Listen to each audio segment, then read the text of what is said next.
बोलिए सत्यनारायण भगवान की जय। प्रिय श्रोताओं, सत्य को नारायण के रूप में पूजना ही सत्यनारायण की पूजा है। श्री सत्यनारायण व्रत को करने से जीवन में सुख, समृद्धि और संतोष की प्राप्ति होती है। सभी तरह के दुख दर्द दूर हो जाते हैं। स्कंद पुराण के रेवा खंड में भगवान विष्णु ने स्वयं अपने मुख से इस कथा की महिमा के बारे में नारद जी को सुनाया। उन्होंने कहा कि यह एक ऐसा व्रत है जिसे प्राणी मात्र को सुनने से ही लोक परलोक सुधर जाता है। मनुष्य को हजारों वर्षों किए गए यज्ञ के बराबर पुण्य फल की प्राप्ति होती है। धन संपत्ति, कारोबार तथा स्वास्थ्य में वृद्धि होती है। इस काली काल में भव सागर से पार लगाने वाला यह एक मात्र ऐसा महाव्रत है जिसे सुनने मात्र से तथा व्रत करने से श्री विष्णु अपने भक्तों के दुख को हर लेते हैं। स्कंद पुराण के अनुसार भगवान श्री हरि विष्णु भगवान सत्यनारायण का ही दूसरा रूप है और पूर्णिमा के दिन इस कथा को सुनने का बड़ा भारी महत्व होता है। यदि आप इस कथा को सुन रहे हैं तो पूरा सुने। इस कथा को बिल्कुल भी आधा अधूरा बीच में नहीं छोड़ा जाता है, इस बात का आप विशेष ध्यान रखिएगा, अन्यथा विष्णु जी का अनादर होता है।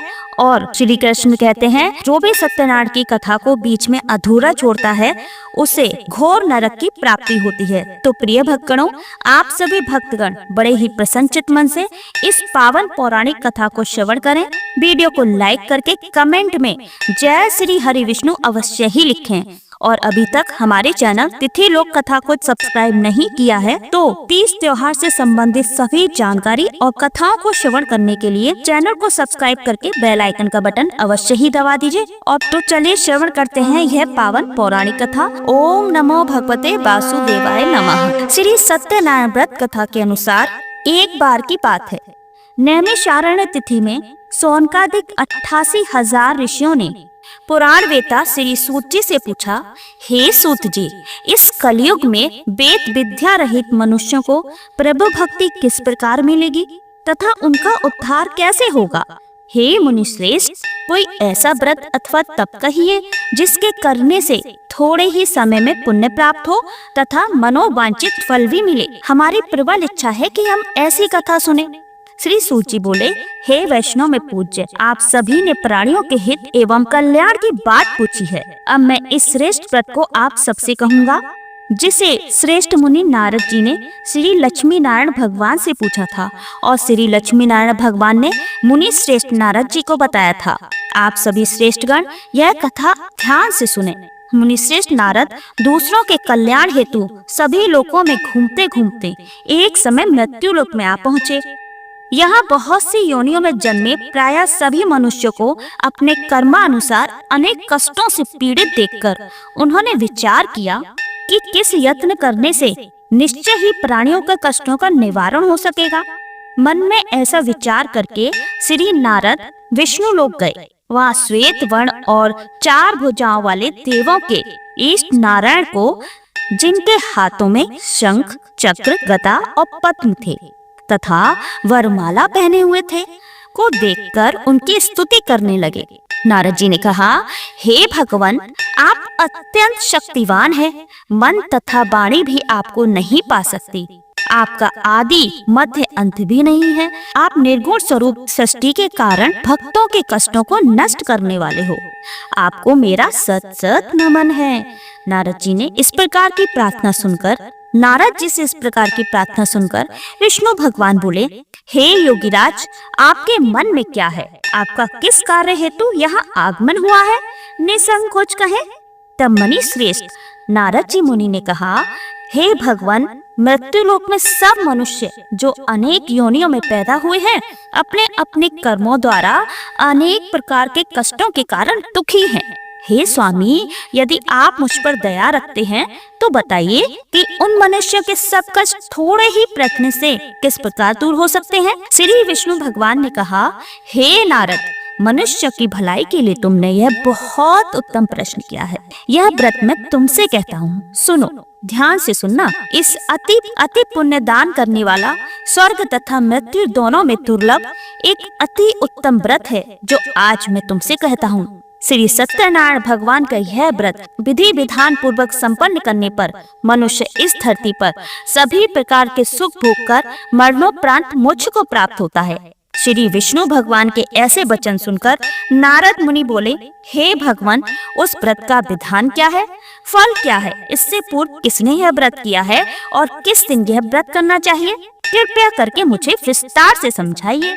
श्री विष्णु भगवान ने कहा, हे नारद, दुख, शोक एवं सभी प्रकार की व्याधियों को दूर करने वाला यह व्रत सब स्थानों पर विजय दिलाने वाला है। श्रद्धा और भक्ति के साथ किसी भी दिन मनुष्य संध्या के समय श्री सत्यनारायण भगवान की ब्राह्मण और बंधुओं के साथ पूजा करे, भक्ति भाव से नैवेद्य केले का फल, घी, शहद, शक्कर अथवा गुड़, दूध और गेहूं का आटा, इन सभी को भक्ति भाव से भगवान श्री सत्यनारायण को अर्पित करे, बंधु बांधवों सहित ब्राह्मणों को भोजन कराए। इसके पश्चात ही स्वयं भोजन करे।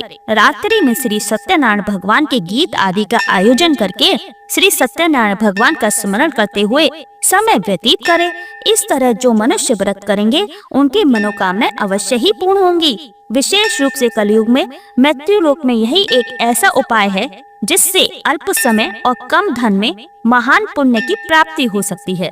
सूत जी ने कहा, हे ऋषियों, जिन्होंने प्राचीन काल में इस व्रत को किया है उनका इतिहास मैं आप सबसे कहता हूँ, ध्यान पूर्वक सुनिएगा। अति सुंदर काशीपुर नगरी में एक अति निर्धन ब्राह्मण वास करता था। वह भूख और प्यास से बेचैन होकर हर समय दुखी रहता था। ब्राह्मणों से प्रेम करने वाले श्री विष्णु भगवान ने उसको दुखी देखकर एक दिन बूढ़े ब्राह्मण का वेश धारण करके निर्धन ब्राह्मण के पास जाकर बड़े ही आदर से पूछा, हे ब्राह्मण, तुम हर समय ही दुखी होकर पृथ्वी पर क्यों घूमते हो? हे श्रेष्ठ ब्राह्मण, अपनी व्यथा मुझसे कहो, मैं सुनता हूँ। कष्टों से घिरे हुए उस ब्राह्मण ने कहा, मैं निर्धन ब्राह्मण हूँ, भिक्षा के लिए पृथ्वी पर मारा मारा फिरता हूँ। हे भगवान, यदि आप इससे मुक्ति पाने का कोई उपाय जानते हो तो कृपया करके मुझे बताइए। बूढ़े ब्राह्मण का रूप धारण किए हुए श्री विष्णु भगवान तब बोले, हे ब्राह्मण, श्री सत्यनारायण भगवान मनोवांछित फल देने वाले हैं, इसलिए तुम उनका विधि पूर्वक पूजन करो, जिसके करने से मनुष्य सब दुखों से मुक्ति हो जाता है। दरिद्र ब्राह्मण को व्रत का संपूर्ण विधान बतलाकर बूढ़े ब्राह्मण का रूप धरे श्री सत्यनारायण भगवान अंतर ध्यान हो गए। बूढ़े ब्राह्मण ने जिस व्रत को बतलाया है मैं उसको अवश्य विधि विधान सहित करूंगा, ऐसा निश्चय करके वह दरिद्र ब्राह्मण घर चला गया। परंतु उस रात ब्राह्मण को नींद नहीं आई। अगले दिन वह जल्दी उठा और श्री सत्यनारायण भगवान का व्रत करने का निश्चय करके भिक्षा मांगने के लिए चल दिया। उस दिन उसको भिक्षा में अधिक धन मिला, जिससे उसने पूजा का सब सामान खरीदा और घर आकर अपने बंधु बांधवों के साथ विधि पूर्वक भगवान श्री सत्यनारायण का व्रत किया। इसके करने से वह गरीब ब्राह्मण सब कष्टों से छूटकर अति धनवान हो गया। उस समय से वह ब्राह्मण हर मास व्रत करने लगा।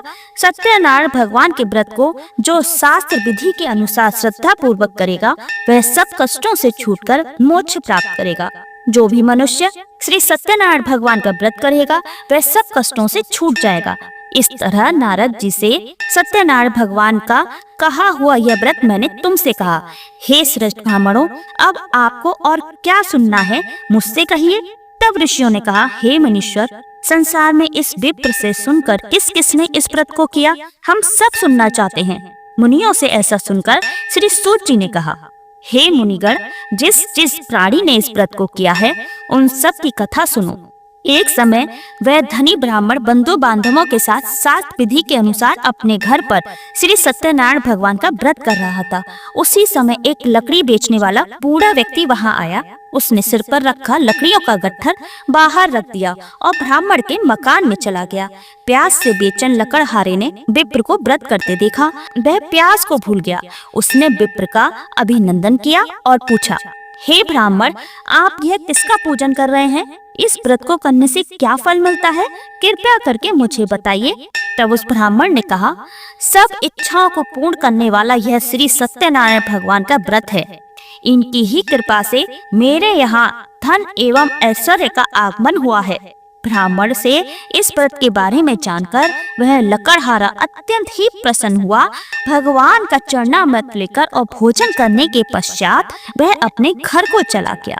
और फिर अगले दिन लकड़हारे ने अपने मन में संकल्प किया कि आज गांव में लकड़ी बेचने से जो धन मिलेगा उसी से भगवान सत्यनारायण का यह श्रेष्ठ व्रत करूंगा। मन में ऐसा विचार करके वह लकड़हारा लकड़ियों का गट्ठर अपने सिर पर रखकर जिस नगर में धनवान लोग जा रहे थे ऐसे सुंदर नगर में गया। उस दिन उसे उन लकड़ियों का दाम पहले से चौगुना मिला। तब वह बूढ़ा लकड़हारा बहुत प्रसन्न होकर पके केले, शक्कर, शहद, दूध, दही और गेहूं का चूर्ण इत्यादि श्री सत्यनारायण भगवान के व्रत की सभी सामग्री लेकर अपने घर आया। फिर उसने अपने बंधु बांधवों को बुलाकर विधि विधान के साथ भगवान का पूजन एवं व्रत किया। उस व्रत के प्रभाव से वह बूढ़ा लकड़हारा धन धान्य से युक्त हुआ और संसार के समस्त सुख भोग कर बैकुंठ को चला गया। फिर सत्यनारायण व्रत कथा का तीसरा अध्याय। बोलिए सत्यनारायण भगवान की जय। श्री सूत जी बोले, हे श्रेष्ठ मुनियों, अब मैं आगे की एक कथा कहता हूँ। प्राचीन काल में उल्कामुख नाम का एक महान ज्ञानी राजा था। वह जितेंद्रियों और सत्य वक्ता था। प्रतिदिन मंदिरों में जाता तथा गरीबों को धन देकर उनके दुख दूर करता था। उसकी पत्नी कमल के समान सुंदर मुख वाली और सती साध्वी थी। एक दिन भद्रशिला नदी के तट पर वे दोनों विधि विधान सहित श्री सत्यनारायण भगवान का व्रत कर रहे थे। उस समय वहाँ साधु नामक एक वैश्य आया। उसके पास व्यापार के लिए बहुत सा धन था। यह वैश्य नाव को नदी किनारे ठहराकर राजा के पास गया। राजा के पास आया। राजा को व्रत करते हुए देखकर उसने विनम्र पूर्वक पूछा, हे राजन, यह आप क्या कर रहे हैं? मेरी सुनने की इच्छा है, कृपया आप यह मुझे भी समझाइए। महाराज उल्कामुख ने कहा, हे साधु वैश्य, मैं अपने बंधु बांधवों के साथ पुत्र की प्राप्ति के लिए श्री सत्यनारायण भगवान का व्रत एवं पूजन कर रहा हूँ। राजा के वचन सुनकर साधु नामक वैश्य ने आदर से कहा, हे राजन, मुझे भी इसका संपूर्ण विधि विधान बताएं। मैं भी आपके कहे अनुसार इस व्रत को करूँगा। मेरी कोई संतान नहीं है। मुझे विश्वास है इस उत्तम व्रत को करने से अवश्य ही मुझे भी संतान होगी। राजा से व्रत के सब विधि विधान सुनकर व्यापार से निवृत्त हो वह वैश्य सुखपूर्वक अपने घर आया। उसने अपनी पत्नी को संतान देने वाले उस व्रत के विषय में सुनाया और प्रण किया कि जब मेरे संतान होगी तब मैं इस व्रत को करूंगा। वैश्य ने यह वचन अपनी पत्नी लीलावती से भी कहे। एक दिन उसकी पत्नी लीलावती श्री सत्यनारायण भगवान की कृपा से गर्भवती हो गई। 10वें महीने में उसने एक अति सुंदर कन्या को जन्म दिया। दिनों दिन वह कन्या इस तरह बढ़ने लगी जैसे शुक्ल पक्ष का चंद्रमा बढ़ता है। कन्या का नाम उन्होंने कलावती रखा। तब लीलावती ने मीठे शब्दों में अपने पति को याद किया कि आपने जो भगवान का व्रत करने का संकल्प किया था, अब आप उसे पूरा कीजिए। साधु वैश्य ने कहा, हे प्रिय, मैं कलावती के विवाह पर इस व्रत को करूंगा। इस प्रकार अपनी पत्नी को आश्वासन देकर वह व्यापार करने विदेश चला गया। लौटने पर साधु ने जब नगर में सखियों के साथ अपनी वयस्क होती पुत्री को खेलते देखा तो उसे उसके विवाह की चिंता हुई। तब उसने एक दूत को बुलाकर कहा कि उसकी पुत्री के लिए कोई सुयोग वर देखकर लाए। दूत साधु नामक वैश्य की आज्ञा पाकर कंचन नगर पहुंचा और देखभाल कर वैश्य की कन्या के लिए एक सुयोग्य वणिक पुत्र ले आया। उस सुयोग्य लड़के के साथ साधु नामक वैश्य ने अपने बंधु बांधवों सहित प्रसन्नचित होकर अपनी पुत्री का विवाह कर दिया। दुर्भाग्य से वह विवाह के समय भी सत्यनारायण भगवान का व्रत करना भूल गया और इस पर श्री सत्यनारायण भगवान अत्यंत क्रोधित हो गए। उन्होंने वैश्य को श्राप दिया कि तुम्हें दारुण दुख प्राप्त होगा। और फिर अपने कार्य में कुशल वह वैश्य अपने दामाद सहित नावों का बेड़ा लेकर व्यापार करने के लिए सागर के समीप स्थित रतनसारपुर नगर में गया। रतनसारपुर पर चंद्रकेतु नामक राजा राज करता था। दोनों ससुर जमाई चंद्रकेतु राजा के उस नगर में व्यापार करने लगे। एक दिन भगवान सत्यनारायण की माया से प्रेरित एक चोर राजा चंद्रकेतु का धन चुराकर भाग रहा था। राजा के दूतों को अपने पीछे तेजी से आते देखकर चोर ने घबराकर राजा के धन को वैश्य की नाव में चुपचाप रख दिया, जहां वे ससुर जमाई ठहरे हुए थे, और वह भाग गया। जब दूतों ने उस वैश्य के पास धन को रखा देखा तो उन्होंने उन ससुर दामाद को ही चोर समझा। वे उन ससुर दामाद दोनों को बांध कर ले गए और राजा के समीप जाकर बोले, आपका धन चुराने वाले ये चोर हम पकड़ कर लाए हैं, देखकर आज्ञा दें। तब राजा ने बिना उस वैश्य की बात सुने उन्हें कारागार में डालने की आज्ञा दे दी। इस प्रकार राजा की आज्ञा से उनको कारावास में डाल दिया गया तथा उनका सारा धन भी छीन लिया गया। सत्यनारायण भगवान के श्राप के कारण उस वैश्य की पत्नी लीलावती व पुत्री कलावती भी घर पर बहुत दुखी हुई। उनका सारा धन चोर चुरा कर ले गए। मानसिक व आस में कलावती एक ब्राह्मण के घर गई। उसने ब्राह्मण को श्री सत्यनारायण भगवान का व्रत करते देखा। उसने कथा सुनी तथा श्रद्धा पूर्वक प्रसाद ग्रहण करके रात को घर आई। माता ने कलावती से पूछा, तू अब तक कहाँ रही? मैं तेरे लिए बहुत चिंतित थी। माता के शब्द सुनकर कलावती बोली, हे माता, मैंने एक ब्राह्मण के घर श्री सत्यनारायण भगवान का व्रत होते देखा है और मेरी भी उस उत्तम व्रत को करने की इच्छा है। कलावती के वचन सुनकर लीलावती ने सत्यनारायण भगवान के पूजन की तैयारी की। उसने बंधुओं सहित श्री सत्यनारायण भगवान का पूजन व व्रत किया और वर मांगा कि मेरे पति और दामाद शीघ्र ही घर लौट आएं। साथ ही विनती की कि हे प्रभु, अगर हमसे कोई भूल हो तो हम सबका अपराध क्षमा करो। श्री सत्यनारायण भगवान इस व्रत से प्रसन्न हो गए। उन्होंने राजा चंद्रकेतु को स्वप्न में दर्शन देकर कहा, हे राजन, जिन दोनों वैश्यों को तुमने बंदी बना रखा है वे निर्दोष हैं, उन्हें प्रातः ही छोड़ दो। उनका सब धन जो तुमने अधिग्रहित किया है लौटा दो, अन्यथा मैं तुम्हारा राज्य, धन, पुत्र आदि सब नष्ट कर दूंगा। राजा से ऐसे वचन कहकर भगवान अंतर्ध्यान हो गए और फिर प्रातःकाल राजा चंद्रकेतु ने दरबार में सबको अपना स्वप्न सुनाया और सैनिकों को आज्ञा दी कि दोनों वैश्यों को कैसे मुक्त कर दरबार में ले आए। दोनों ने आते ही राजा को प्रणाम किया। राजा ने कोमल वचनों में कहा, हे महानुभावों, तुम्हें अज्ञानतावश ऐसा कठिन दुख प्राप्त हुआ है। अब तुम्हें कोई भय नहीं है, तुम मुक्त हो। इसके बाद राजा ने उनको नए नए वस्त्र आभूषण पहनवाए तथा उनका जितना धन लिया था उससे दुगना लौटाकर आदर से विदा किया।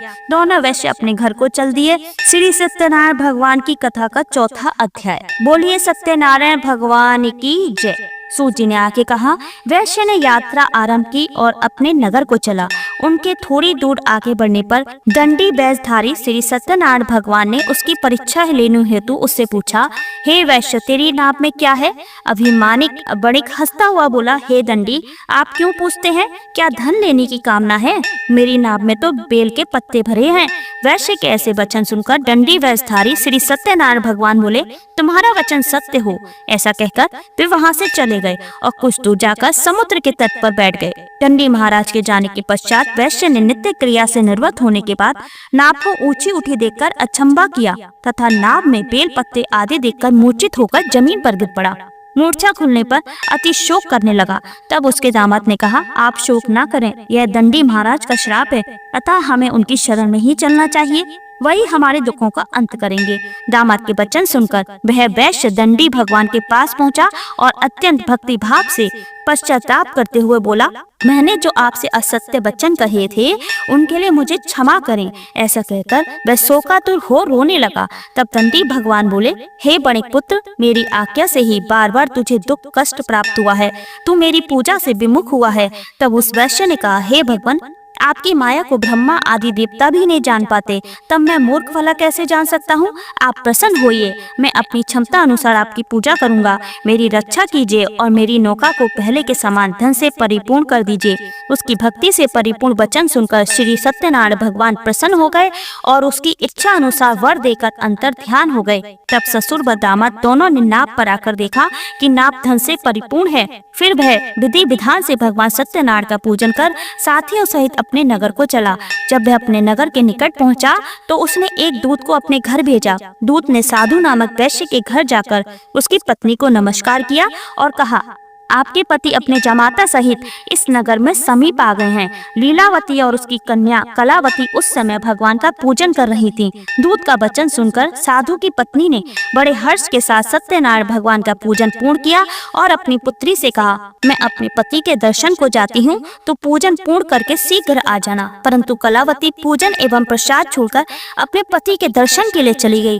पूजन एवं प्रसाद की अवज्ञा के कारण भगवान सत्यनारायण ने रुष्ट हो गए और उसके पति को नाव सहित पानी में डुबो दिया। कलावती अपने पति को ना पाकर रोती हुई जमीन पर गिर पड़ी। नौका को डूबा हुआ तथा कन्या को रोती हुई देख साधु नामक वैश्य द्रवित हो उठा और बोला, हे प्रभु, मुझसे या मेरे परिवार से अज्ञानतावश जो अपराध हुआ है उसे क्षमा करें।